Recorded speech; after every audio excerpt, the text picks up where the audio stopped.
কন সুবহানাল্লাহ। আর আওয়াজ নাই।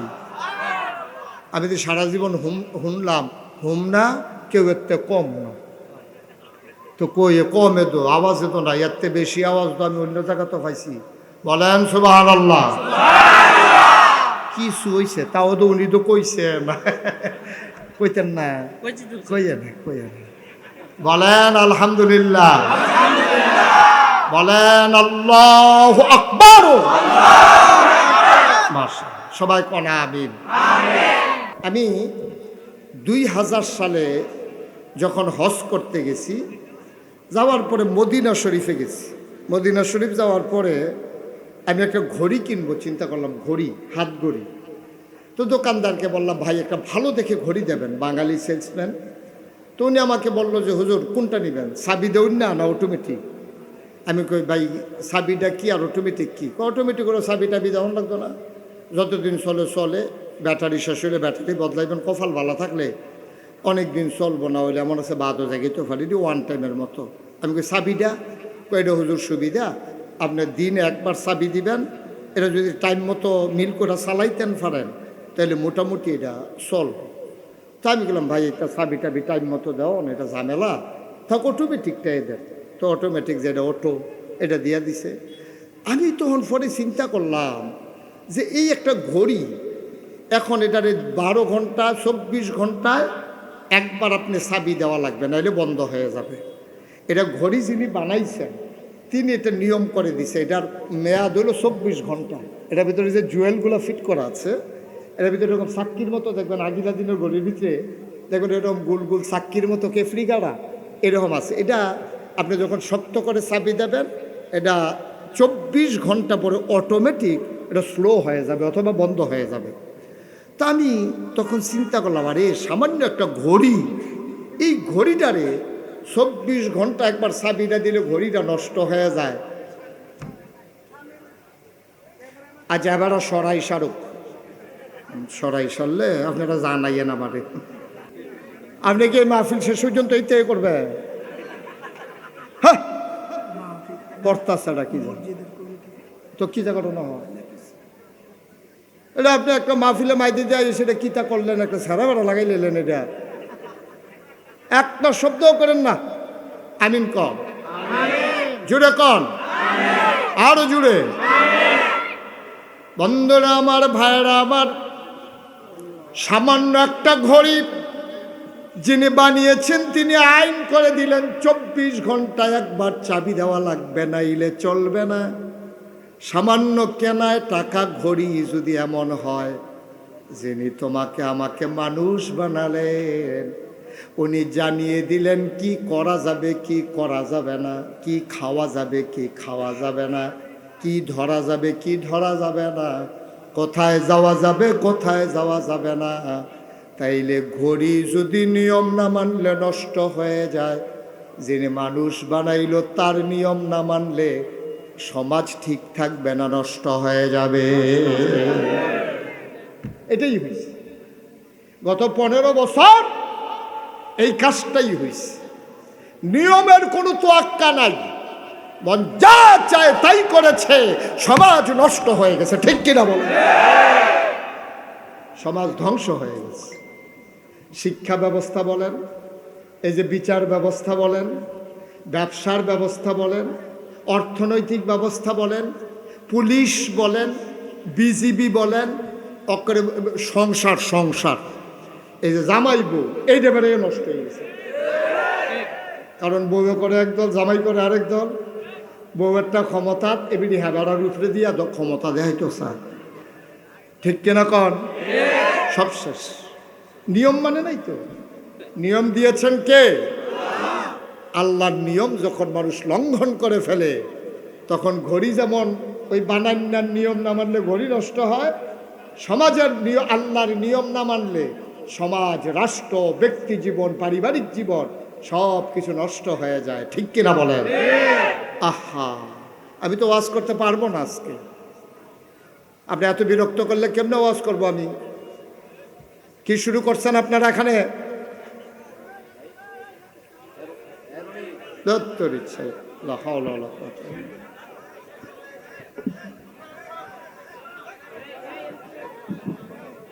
এই তোমরা কি সবাই চুপ করে বলবো নাকি না আমি নামবো? এই জায়গাটা খালি করো। এরপর আর একটা শব্দ শুনতে চাই না আমি, একটা আওয়াজ না। হুজুর মাহফিল করবেন, একটা আওয়াজ দিয়ে শুনে আমি নেমে আসবো বললাম, একদম চোখ। আপনারা এই যে ওনারা যে একটু পরে পরে সরাইতে আসেন, আওয়াজটা তো এখানেই হয়। এই জায়গাটা খালি করেন। দায়িত্ব পালন করা লাগবে না ভাই, যার যার অবস্থা চিন্তাতে করেন। এখানে বসে পড়েন সব। তোমরা ওনারা সরাই দাও, তোমরা আবার আগাই যাও। বসো, সবাই বসেন। এখানে যারা আছেন বসেন, আপনি বসেন, মাথা লাইলেন না, বসেন বসেন, আরো দূরে গিয়ে বসেন, যান। আমার এটা কি লড়ে না কেন এখান থেকে? এই জায়গাটা খালি করো না।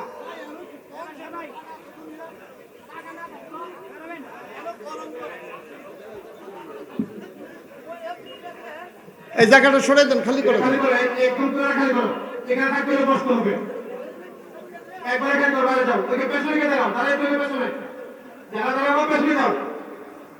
এটা সুন্দর হয়েছে। এখানে থাকতে হলে দাঁড়াই বসতে হবে। এই বাসার দিকে সব বসতে হবে। কেউ কোনো কথা বলবে না দয়া করে, একদম চুপ থাকবেন। জি আলহামদুলিল্লাহ, থ্যাংক ইউ। ঠিক আছে, আওয়াজ করলে তো দূর থেকে লোক দাওয়াত দিয়ে আনছেন, আমারটা বাদ দেন। আমি তো আজ আওয়াজ না করতে পারলে কালকে কতক্ষণ করে ডালায়, কিন্তু যে তারা আইসে তার আর উপায় কি? তারা দর ফাইতো না আমারে, একটু সুযোগ দেন। লোক একেবারে খুব বেশি হয়েছে তা না তো, নাহলে একটু বেশি হয়েছে আর কি, তো ওইলে হয়েছে। সবাই কনা আমি। আচ্ছা ওকে, থ্যাংক ইউ। সবাই চুপ, একটু পিন পতন নিস্তব্ধতার মাঝে কথা শুনেন, তাইলে কিছু নিয়ে বাড়িতে যাইতে পারবো আমরা ইনশাআল্লাহ। তাইলে কি রেজাল্ট দাঁড়াইলো? আমাদেরকে বানিয়েছেন কে? সবাই বলেন কে? তাইলে বিধান মানবো কার? নিয়ম মানবো কার? তাইলেই সুখ, তাইলেই শান্তি। এছাড়া আপনি যত কায়দা করেন, যত কৌশল করেন, সুখ নাই, শান্তি নেই। আল্লাহ তাবারক ওয়া তাআলা যেন কবুল করে। সবাই কোন আমিন। বন্ধুরা আমার, ভাইরা আমার আল্লাহ রাব্বুল আলামিন এবার মানুষ কোন পথে গেলে সুখ পাবে, কোন পথে গেলে অশান্তি, মানুষকে জানানোর জন্যে আল্লাহ তাবারক ওয়া তাআলা যুগে যুগে মানুষদের মাঝ থেকে যাচাই করে, বাছাই করে, করুণা করে, দয়া করে, মায়া করে একদল উত্তম চরিত্রের মানুষ, যাদের জীবনে গুনাহ নাই, গুনাহ হওয়ার সম্ভাবনাও নাই, এমন একদল মানুষকে আমার আল্লাহ আমাদের জন্য নবী এবং রাসূল করে পাঠাইছেন। বলেন সুবহানাল্লাহ। নবীদেরকে পাঠাইছে, আমাদের বুঝ কম। আল্লাহ আমাদেরকে মহামূল্যবান তিনটা জিনিস দিছে শুধু আল্লাহকে চেনার জন্য। এক নম্বরে আকল, মোজ, বিবেচনা, ভালো মন্দ বুঝার ক্ষমতা। দুই নম্বরে কোরআনুল কারীম।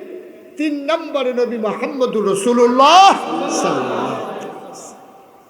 পৃথিবীতে আপনি যত বড় নেতা দেখেন, সব নেতা, ফির সাহেব, লাট সাহেব, ইমাম সাহেব, সবার দেখবেন একটা গোপন দিক আছে। এমন কোনো মানুষ নাই তার একটা গোপন দিক নাই, মানে গুনার দিক নাই। কম হোক বেশি হোক, আমাদের সবার কিন্তু গুনাহ আছে।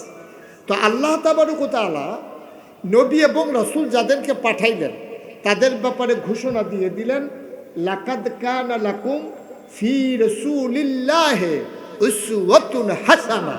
যিনি নবী, তোমাদের যিনি নবী পাঠাইলা, তিনি হলেন মডেল, তিনি হচ্ছেন উসওয়াতুন হাসানা, তিনি হচ্ছেন তোমাদের জন্য আইডল, তিনি তোমাদের জন্য আইকন।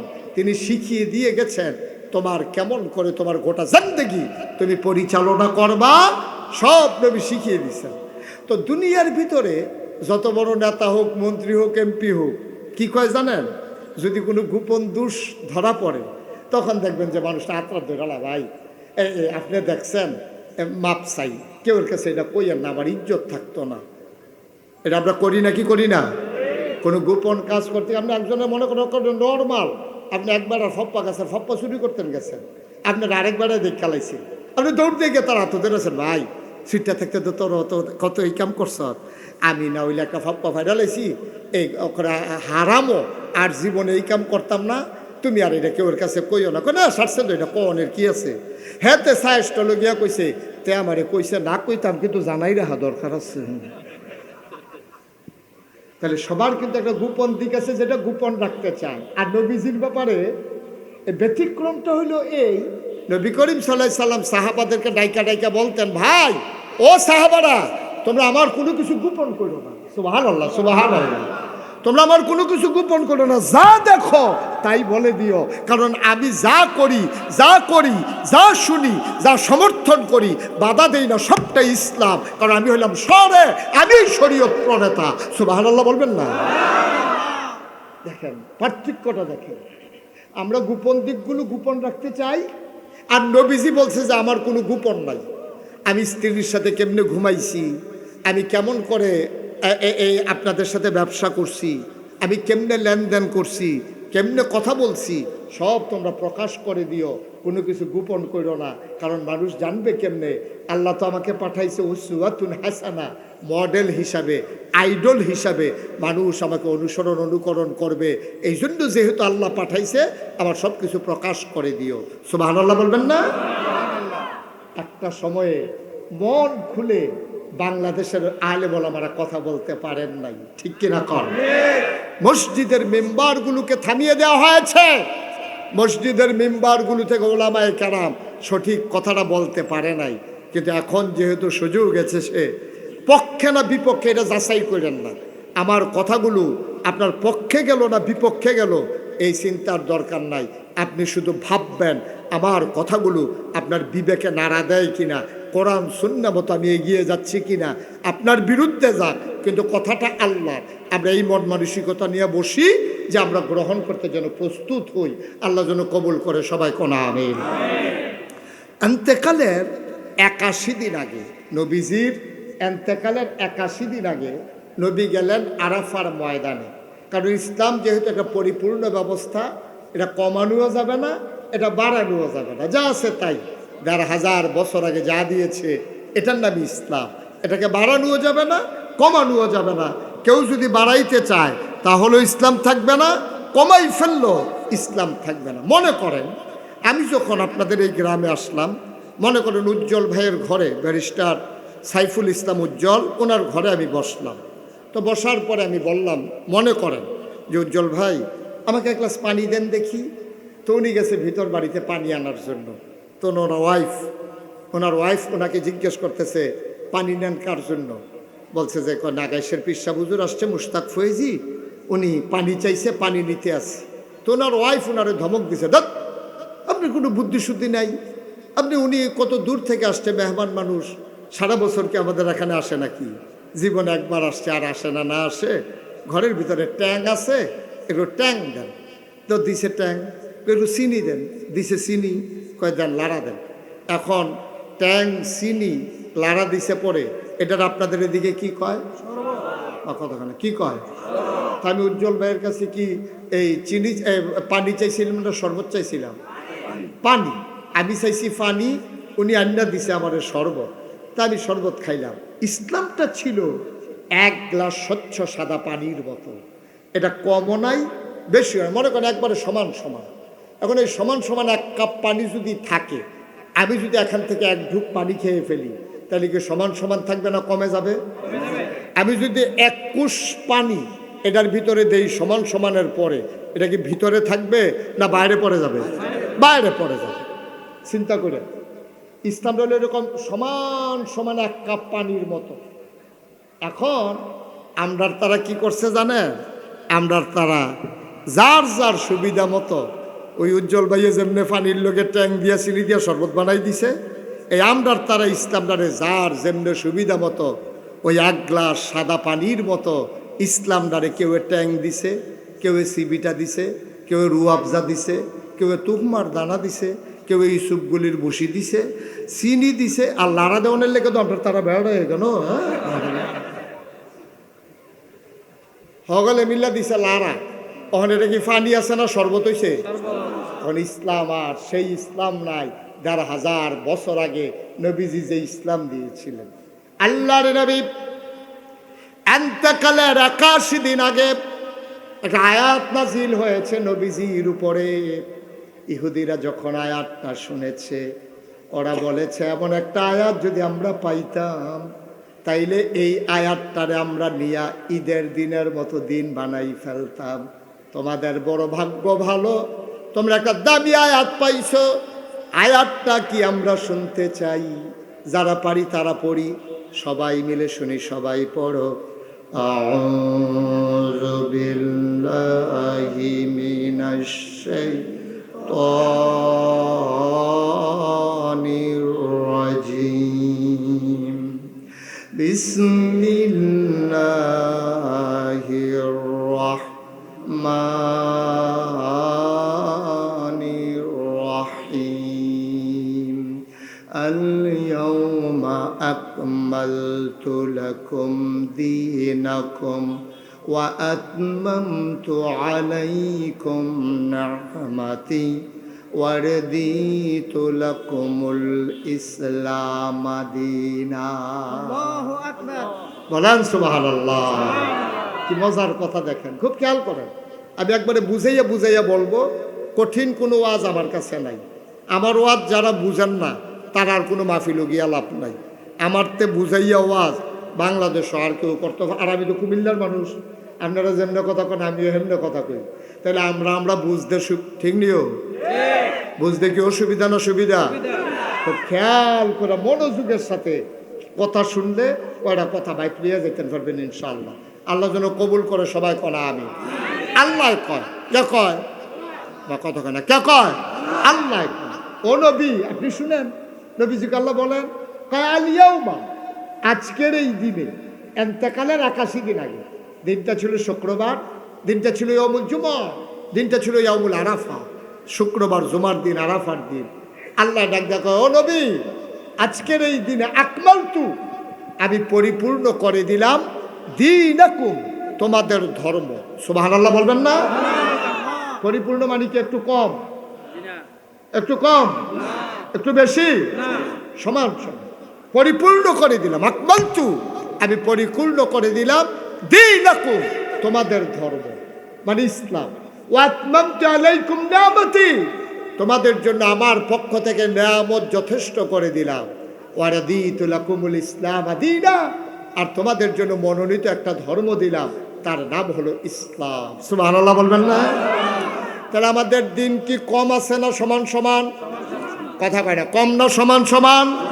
পরিপূর্ণ দিন ইসলাম। তাহলে আমাদের রবকে, সবাই বলেন রবকে, দিন নবী মুহাম্মদুর রাসূলুল্লাহ সাল্লাল্লাহু আলাইহি ওয়াসাল্লাম, এটা হচ্ছে আমাদের মূল মন্ত্র।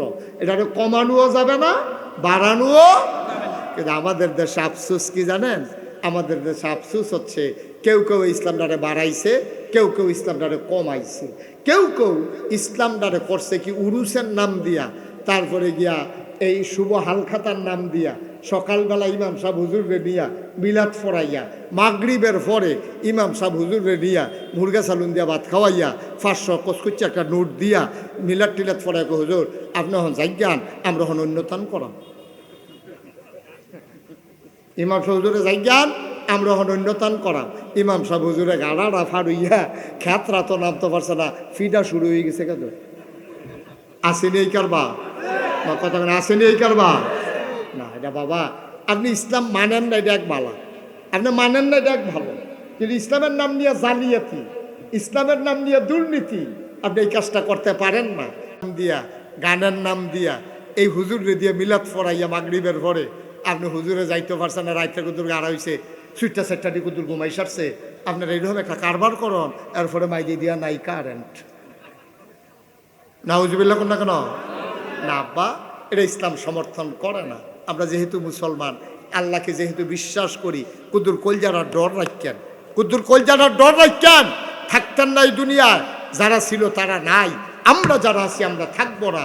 সুতরাং ওই আল্লাহর দেয়া ইসলাম, ওইটাই মানতে হলে মানতে হবে। মনে রাখবা, তোমার মন মতো ইসলাম হবে না, ইসলামের মন মতো তোমাকে হইতে হবে। ঠিক কিনা? আপনার মন মতো ইসলাম হবে না। আপনার মনে চাইলে যা মনটা তা করবেন, ইসলামের নাম দিয়ে চালাই দিবেন। না ভাই সাহেব, এটা আপনি করতে পারেন না। মন চাইলে মানেন, নামন চাইলে নাই। কত ভালো ভালো বেড়াই কাফের আছে আমি দেখতেছি। হেই কাফের কাটলে ফুন্ড বুঝতো না আমার মুস্তাক ফৈজি বানান যাব। এইরকম মোটা, এইরকম লম্বা, এইরকম শৈল কাফের কিচ্ছু হইছে না। ঠিক কিনা কন? আমরা তো টাকাওয়ালা কাফের নাই। কথা কয় না লোকগুলো, বুঝলাম না কিছু। আমাদের চাইতে বেশি টাকাওয়ালা কাফের নাই? বড় বড় বিল্ডিং এর মালিক কাফের নাই? আছে, কিচ্ছু হয় নাই। ইসলামের কিছু হবেও না, আপনি চিন্তা করারও দরকার নেই। কিন্তু মনে রাখবেন, আপনার মনটা যা চায় দয়া করে তা করেন না। ফাললে ইসলাম মানেন, না ফাললে কইয়া বাইয়া বিদায় হয়ে যান। আপনি তো জোর করে নাই তো ইসলাম মানার জন্য, কেউ আপনারা বাধ্য করে নাই। না নবী বাধ্য করেছে, না যুগে যুগে কোনো মুসলমান শাসক কাউকে বাধ্য করে মুসলমান বানায় নাই। সবাই ইসলামের আদর্শ দেখে ইসলামের সুমহান পতাকা তলে ঐক্যবদ্ধ হয়েছে। ঠিক কিনা বলেন? বরং আমাদের কারণে অনেকে ইসলাম ছাড়ছে। যারা কুদুর আগ্রহ লইছিল তারাও ছাড়ছে। তারা সাইটে আইছিল মসজিদের ভিতরে কিতা হয়, মসজিদের ভিতরে কি হয় সাইটে আইছে বুঝে ধরলে তে মুসলমান হইল। জোতাডি রাখকে মসজিদে ঢুকছে, বাড়িয়া জোতাডি নাই, দেখো তোমরা ইসলামের আর দরকারও নাই। আমি ইন্ডিয়াতে যখন মাহফিলে গেলাম, একটা মন্দিরের সামনে দেখলাম লেখা আছে যে আপনি জুতা নিশ্চিন্তে বাইরে রাখুন, কারণ এটা মসজিদ না, এটা মন্দির। মানে কি? মানে হচ্ছে মসজিদে জুতা চুরি হয়, মন্দিরে জুতা চুরি হয় না।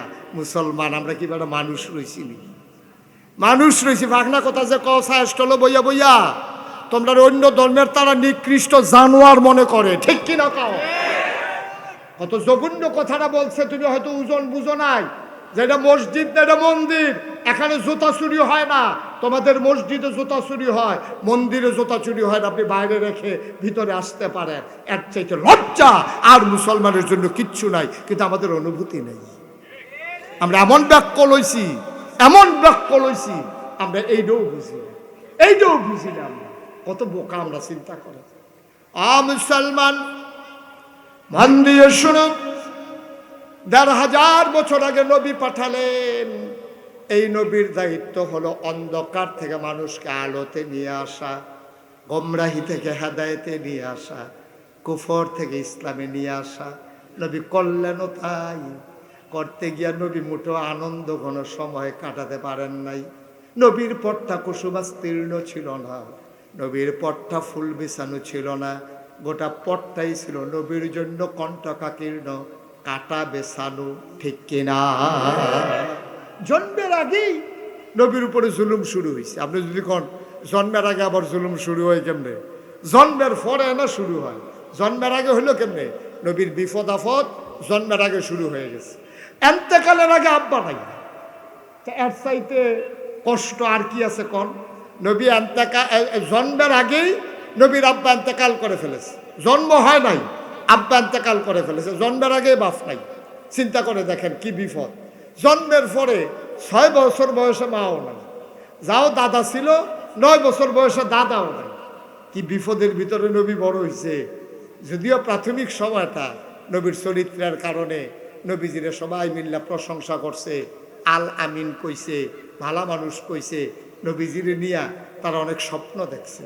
তারা মনে করছে এই মানুষটা আমরা দেবদেবীর পূজা করবে, একদিন সেই এই দেবদেবীর লিডার হবে। সে এই চিন্তা করছে। দেখেন, এই যখন ওনার শৈশব, তখনও যৌবন দীপ্ত প্রাণ হন নাই, তখন একটা বন্যা দেখা দিছিল এই মক্কায়। কি দেখা দিছে? ঘুমাইতেছেন নাকি আপনি? কি দেখা দিছে? কথা বলেন, কি দেখা দিছে? সবাই বলেন, কি দেখা দিছে? একটু খেয়াল করে মনোযোগের সাথে শুনেন। তো বন্যা দেখা দিছে পরে কাবাঘরের যে দেয়ালগুলা, এগুলো ছিল চুন সুরকির। তখন তো সিমেন্ট টিমেন্ট রড টড আবিষ্কার হয় নাই। তো বন্যায় এমন পানি হইছে যে 4টা পাহাড়ের মাঝে ছিল কাবাঘর। খুব খেয়াল করেন, 4টা পাহাড় 4 দিকে, সাফা মারোয়া, আরো 2টা পাহাড়, এই মাঝের সমান জায়গাটা। আহা, কথা তো বাইরে কষ্ট হইতেছে নি কোনো? খুব মন দিয়ে শুনে, যখন কথা লইয়া যাইবেন, কথা লাইনও ফুরিয়া গেছে গা, অসুবিধা নাই। আমিন কর। 4টা পাহাড়ের মাঝখানে হইল কাবাঘরটা। আহা, এই কাবাঘরটার আরেকটা ইতিহাস আছে, এটা মনে পড়ছে। কইলিতা মনে যখন পড়ছে, কই এলে আর আইনা নাই। হ্যাঁ, মার হাবা কেন তো? এই কাবাঘরটার বানানের ইতিহাস হলো ইব্রাহিম আলাইসাল্লাম বুড়া বয়সে একটা ফুতের বাপ হয়েছিল, বুড়া বয়সে ওখানে ছোট একটা এবার বয়স হয়ে গেছে বুড়া, এই বয়সে বাচ্চা কাচ্চা হয় না, এবার আর বড় এক বাচ্চা হইয়া বইছে। এই বাচ্চাটারে লইয়া আল্লাহ যখন বাচ্চাটা খালি প্রসব হইছে, জিব্রাইল ফেরেশতা কানে কানে কয়, ইব্রাহিম আপনি একটা কাম করেন, আপনি আটা শুরু করেন। এটা কি তোমার কথা না আল্লাহর কথা? আমি কি আল্লাহর কথা ছাড়া কোনো কথা কই? এটা আল্লাহ কইছে আপনি আটা শুরু করতেন। এখন ফুট মাত্র বাচ্চা দুনিয়াতে আইছে, বেডি একেবারে কাছাতি মহিলা, বাচ্চা হইছে মাত্র। এখন বউয়েরে গিয়া সেটা কয় তেকু কয়তে তো ঘুমায়, কয় তারে কুলো লও আর ফটলা ফটলা দিয়ে আমি ঠিক করতে আসি, আল্লাহর হুকুম হইছে আটা শুরু করন লাগবো। কেটে কি তখন বাচ্চা হইছে কতক্ষণ আগে, এই মুহূর্তে আটা শুরু করেন, কহ এটা আল্লাহর সুবহানাল্লাহ কানা দাও। আর মরুভূমি যারা সৌদি আরব গেছেন হজ করতেন অথবা কোনো কারণে সফরে গেছেন, তারা দেখছেন মরুভূমি কারে কয়। এমন গরম হয় মনে হয় খইটা দানটা দিলে খই হইয়া যাইব গা, চাউলটা দিলে গরম এই মুড়ি হইয়া যাইব গা। এর ভিতরে দিয়া আটা শুরু করছে। ইব্রাহিম আলাইসাল্লাম সামনে, ফিসে হইল হাজারা, হাজারা মা হাজারার কুলে হইল ইসমাইল আলাইহিসাল্লাম। ইব্রাহিম আলাইসাল্লাম আটতে আছে। তো ইব্রাহিম আলাইসাল্লাম করে কি ছোটো বাচ্চা, তো মহিলা তো তো যেহেন দেখে যে একটু ছায়া ছায়া বাপ, এহেন উনি আস্তে আডে, আর যেহেন দেখে যে রোদ তাড়াতাড়ি আডে। তো ইব্রাহিম আলাইহিসাল্লাম এমনি আস্তে আস্তে আডে ছায়ার ভিতরে। এই জিব্রাইল আইয়া কয় এত আস্তে আটলে হইতো না তো, ফাঁকা খাইতেন। তো এই রোদের ভিতরে এই দেওয়ান লাগে এই ছায়ার ভিতরে তাড়াতাড়ি। এবার 4 পাহাড়ের মাঝে যখন গেছে, 4টা পাহাড় পাথরের পাহাড়, এটি কি ঠান্ডা না গরম? দুপুরবেলা ঠাডা রোদ, 4টা পাহাড় গরমে মনে হয় ফাগুরটা রয়েছে। এখন আপনার মন কি সাক্ষী দেয়? 4 গুল দিয়া 4টা পাহাড়, মাঝের জায়গাটা মরুভূমির বালু। এই 4 পাহাড়ের গরমটা মাঝের জায়গার যখন আইয়া পড়ছে, গরমটা কমছে না বাড়ছে? এই জায়গাটা আইসে পরে ইব্রাহিম আলাইসাল্লাম ফাতলা ফাতলা কাইক দিয়া বউরে কইতাছে, নমুনা খারাপ, আমিও বাঁচতাম না, তুমিও বাঁচতা না, তারেও বোধহয় বাঁচাইতাম পারতাম না। বুড়া বয়সে একটা বাচ্চা যায় দিল, এটা বোধহয় রাহনের মত নাই আল্লাহর। ফাতলা ফাতলা কাইক দাও, কোনো মতে 4 পাহাড়ের জায়গাটা পারো। ফাতলা ফাতলা কাইক দিতে লইছে পরে জিব্রাইল আইয়া সেটা কানে কানে কয়, তাড়াহুড়া করেন না, এখনো এ থামন লাগবো না, বুঝছা না তো ওয়াজ না হইলে সুবহানাল্লাহ লয়ে বই রুসু করতে। ইব্রাহিম আলাইসাল্লাম ফাতলা ফাতলা কাইক দিয়া ফাড়ুইতো চায়, আর জিব্রাইল আইয়া কয় তাড়াহুড়া করে লাভ নাই, এখানে আপনার ঠিকানা। সুবহানাল্লাহ বলবেন না? আস্তে করে চুপ করে থেমে গেছে। বিবি হাজারা কয় অসহ্য গরম, আল্লাহর হুকুম, এখানেই থামতে হবে, কোনো উপায় নাই। এখন বাচ্চা লইয়া বিবি হাজারায় আবজা দিয়া বাচ্চাটার গাও যেন রোদ না লাগে এর লেগে একটু বইছে। বোয়ার লগে লগে জিব্রাইল ভাই সেটা কিতা জানি কইছে ইব্রাহিম আলাইসাল্লামের কানে কানে। এবারে করছে কিন্তু সব কাপড় আছিল 1 ফুটলা, এবার আর কাপড়টি আলগা করে আলাইছে। বউয়ে ছাইয়া রয়েছে কাপড়টি যে আলগা করতে আছে, ঘটনা কি? কিছু জিগাইছে টিগাইছে না, কাপড়টি আলগা কইরা আস্তে কইরা নিজের কাপড়টি লইয়া আড়া শুরু কর। সুবহানাল্লাহ কয় না? নিজের কাপড়গুলা নিয়ে তিনি যখন সামনের দিকে পা বাড়াইলেন, বিবি ডাক দিয়া কয়, বিবি হাজারা ডাক দিয়া কয়, স্বামী আমার, এই নির্জন মরুভূমির মাঝে কোনো বাড়ি নাই, ঘর নাই, কোনো মানুষজন নাই, কেউ নাই। কিছুক্ষণ পরে হয়তো দিন গনিয়ে যখন সন্ধ্যা হবে, সূর্য যখন হারিয়ে যাবে পশ্চিম আকাশে, কোনো মানুষজন যখন থাকবে না, মরুভূমির হিংস্র জানোয়ারগুলো বের হয়ে আসবে, আমাকে ইসমাইলকে পাইলে টুকরা টুকরা করে ফেলবে। আপনি কই যান? ইব্রাহিম কোনো কথা কয় না, ব্যাগ ফটলা লইয়া কাপড় লইয়া সামনের দিকে হাঁটা শুরু করেছে, কোনো কথা নাই। বিবি হাজারা ডাক দেয়া কয়, আপনি যান কই? কোনো কথা কয় না। সামনে দিয়ে হাজারা দাঁড়িয়ে গেলেন, দাঁড়ায় কয়, এটা কি আল্লাহর হুকুম আপনার চলে যাওয়া? আবার ইব্রাহিম মাথা নাড়ে। বিবি হাজারা মহিলা মানুষ, আমরারও তো বড় বেরিয়েইতাছে। বিবি হাজারা কি কয় শুনেন। বিবি হাজারা কয়, ও ইব্রাহিম, ও স্বামী আমার, এটা যদি আল্লাহর হুকুম হয়, আল্লাহর আপনার একলা না, আপনার আল্লাহর হুকুমে আপনি চলে যান। আর আল্লাহর হুকুম যদি হয় আমার এখানে থাকা, তাইলে আমি তো, আপনি নবী, আমি তো নবীর বিবি, আমি এমনি এমনি হার মানা মানুষ না। আল্লাহ শুধু আপনার না, আমার জন্য আল্লাহ আছে।